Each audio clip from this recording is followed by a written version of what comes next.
যে আল্লাহ রাব্বুল আলামিন আপনাকে আমাকে কোরআন সুন্নাহ থেকে কিছু কথা বলবার এবং শুনবার তৌফিক দিয়েছেন, সেজন্য অন্তরস্থল থেকে কালিমাতু শুকর আদায় করে স্বতঃস্ফূর্ত আওয়াজ করে বলি আলহামদুলিল্লাহ। আমি আজকে আপনাদের সামনে যে আয়াতে কারিমা তিলাওয়াত করেছি, সূরাতুল আনকাবুত। সূরার নাম কি?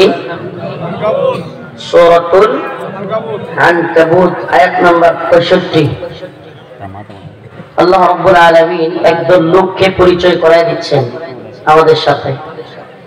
আল্লাহ বলেন, এমন কিছু লোক আছে যারা বিপদে মুসিবতে বললে ইয়া আল্লাহ, ইয়া নফসি, ইয়া নফসি, ইয়া নফসি, আল্লাহ আমারে বাঁচাও বাঁচাও করে, কিন্তু যখনই বিপদ থেকে উদ্ধার হয়ে যায় আল্লাহর নাফরমানি শুরু করে। আছে না নাই? আল্লাহ কোরআনে নিজে কইতাছে, থাকতো না আবার ঝড় বৃষ্টি আসে না, তুফান, দেখবেন কিছু মানুষ হঠাৎ করে যখন টিনের ঘরে থাকে ধামকা হাওয়া আসে, জোরে বাড়ি মারে, গাছ টাছ করে যায়। আল্লাহ আল্লাহ লা ইলাহা ইল্লাল্লাহ, লা ইলাহা ইল্লাল্লাহ, জ্বরটা আমার সাথে সাথে একটা বিড়ি জ্বালা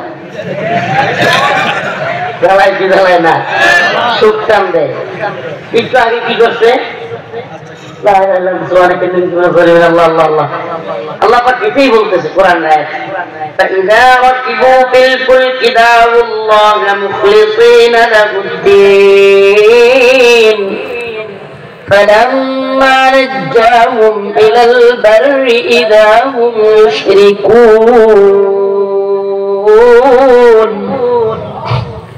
আল্লাহ রাব্বুল আলামিন বলেন, ওই শ্রেণীর লোকেরা যখন সমুদ্রের মধ্যে নৌকার মধ্যে থাকে, নৌকা যখন উত্তাল তরঙ্গের ঢেউ শুরু হয়ে যায়, দাউল্লাহ মুখলিসিনা লাহুদ্দিন, একনিষ্ঠতার সাথে খুব একাগ্রতা নিয়ে মন থেকে আল্লাহ আল্লাহ করতে থাকে, আল্লাহর কাছে চাইতে থাকে, আল্লাহ আমারে বাঁচাও, আমারে বাঁচাও।